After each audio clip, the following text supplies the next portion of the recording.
7 से 10 घंटे लगते हैं इसको पकाने में।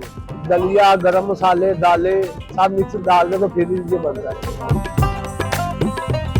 ये सर्दियों की शुरुआत है। सर्दियों में, गर्मियों में ये दुकान क्लोज होती है। अमृतसरी की डिश है, हमारे दादा जी उधर से आए थे, फिर इन्होंने इधर लगाया, पाकिस्तान में आकर एडजस्ट हो गया।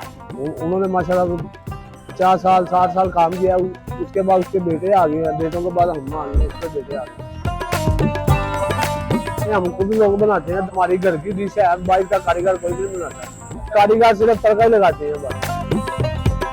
पहली दफ़ा मैं ख़ास हरीसा के लिए आया हूँ। मैंने बड़ी तारीफ़ सुनी थी इनकी दोस्तों से, और हमारे कुछ दोस्त हैं लाहौर से। बहुत ज़बरदस्त, बहुत टेस्टी, आउटस्टैंडिंग है। जो मैं सोच दूँ उससे 3 गुना ज़्यादा माशाल्लाह। बिल्कुल लाइट, इस तरह नहीं फील नहीं होता कि यार कोई चीज़ हम हैवी, बात चीज़ इस तरह होती है आप खाएँ तो हैवी फील होता है। जिसको मौका मिले, जो लाहौर आए तो ज़रूर यहाँ पर आए। 3 किस्म का होता है, बीफ का होता है, मटन का होता है, देसी मुर्गे का होता है। बीफ का है 2000 रुपये का, मटन का है वो 26 रुपये का किलो है, देसी मुर्गे का है वो 22 रुपये का किलो।